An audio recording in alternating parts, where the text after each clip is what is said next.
Magandang araw mga ka-dreamers at nagbabalik na naman po ang ating channel para magbigay ng isang inspirational story na tsak ay pupulutan po natin ng aral at inspirasyon sa buhay. For today's video, ang pag-uusapan po nating bahay ay pundar ng isang kababayan nating OFW. Kaya shoutout po sa lahat ng mga overseas Filipino workers na matyagang naghahanap buhay sa ibayong dagat para makapagpatayo ng kanilang dream house. So stay tuned ka lang dyan mga ka-dreamers, kung ang hanap mo nga ay ganitong paksa, ay tamang-tama ang video na ito para sa iyo. Welcome back to my channel at kung bago ka pa lang sa channel ko, please subscribe, like, and hit the bell button upang updated ka sa lahat ng ating mga videos. So dito na tayo mga ka-dreamers, pag-usapan natin yung mga detalye ng bahay at kung paano nga ba nila ito naumpisahan. Nag-start ang pagpapagawa ng kanilang bahay noong February 2023. At ito nga po ay may sukat na 8 by 6 meters or mayroon tong katumbas na 48 square meter. Ito po ay matatagpuan sa Pindasa, Davao de Oro, Philippines. Ito nga po yung owner ng bahay na si Ma'am Rodessa Ubar.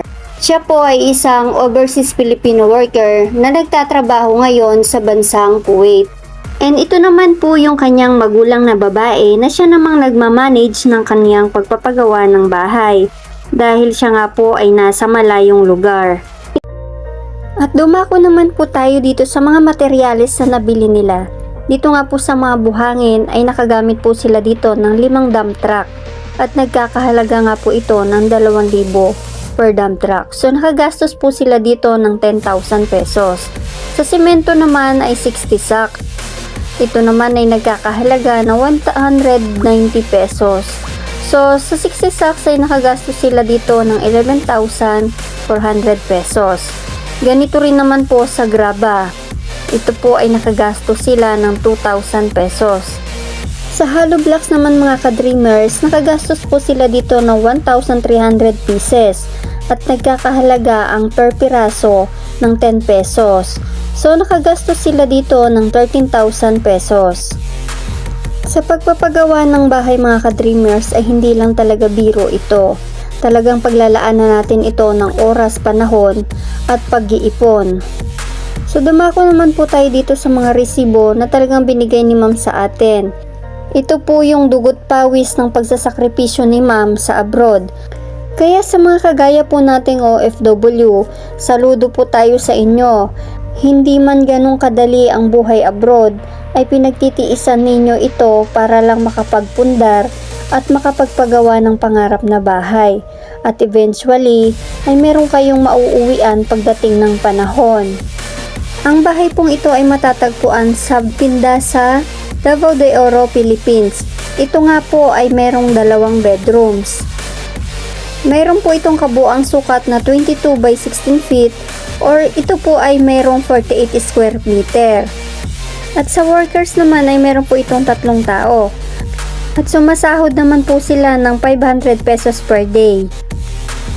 So, ang nagmanage pala dito mga ka-dreamers ay ang parents ni ma'am at ang kanyang pinsan. Sa pagpapagawa ng bahay mga ka-dreamers, lagi po nating isaalang-alang kung sino ba yung pagpapadalhan natin ng pera at kung sino nga ba yung magmamanage para po hindi masayang yung pera natin.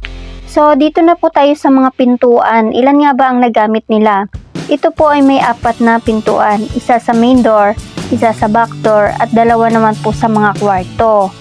So, nagkakahalaga ang pintuan nila ng 4,000 pesos. So, nakagastos sila dito ng 8,000. Sa mga bintana naman ay sliding window ang ginamit nila. Sa roofing ay gumamit po sila dito ng galvanized corrugated sheet at nagkakahalaga po ito ng 295 pesos per piece. Sa trusses naman ay wood ang kanilang ginamit. So kung mapapansin na po natin, ito na yung kabuuan ng bahay nila ma'am.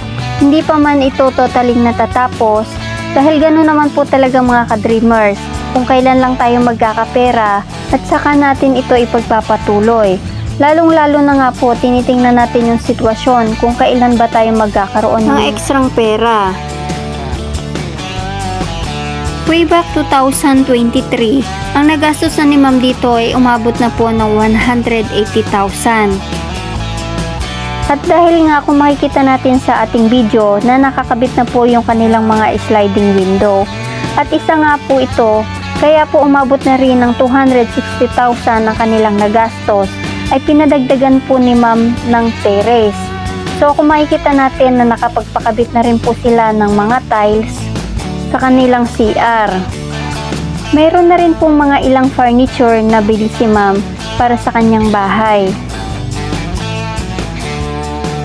Ang bahay pong ito ay ongoing pa rin pala mga ka-dreamers. Ito po ay nagsimula noong February 2023 at hanggang sa kasalukuyan. Hindi pa man po ito totally finished, pero napakalaking achievement na po nito sa buhay. At ito nga po at makikita na ninyo, meron na rin pong tiles ang kanilang lababo. Masarap lang talaga sa pakiramdam mga ka-dreamers na nakikita mo yung pinaghihirapan mo ay hindi na ito matatawaran. Dahil sa mga kagaya nating OFW, isa na po itong napakalaking achievement sa buhay. Yung mabigyan mo ng magandang at komportableng bahay ang iyong pamilya. At sa lahat po ng mga OFW, isa rin po sana ito sa inyong number 1 na priority sa buhay. Hindi po natin alam ang panahon at hindi naman po tayo forever na nasa abroad. Kaya't pagsumikapan po sana natin ito sa buhay. And bago tayo magtapos, gusto ko lang pong i-shoutout po yung mga kababayan natin talaga naman tumatangkilik sa ating YouTube channel. Shoutout po kay Boss Tin, Robin Chris Bagay po, and Kyle Paper. Maraming salamat po sa inyong suporta. At ka-dreamers, kung gusto mo rin pong ma-shoutout ay mag-comment ka po dyan sa comment section at isa-shoutout kita sa ating susunod na videos.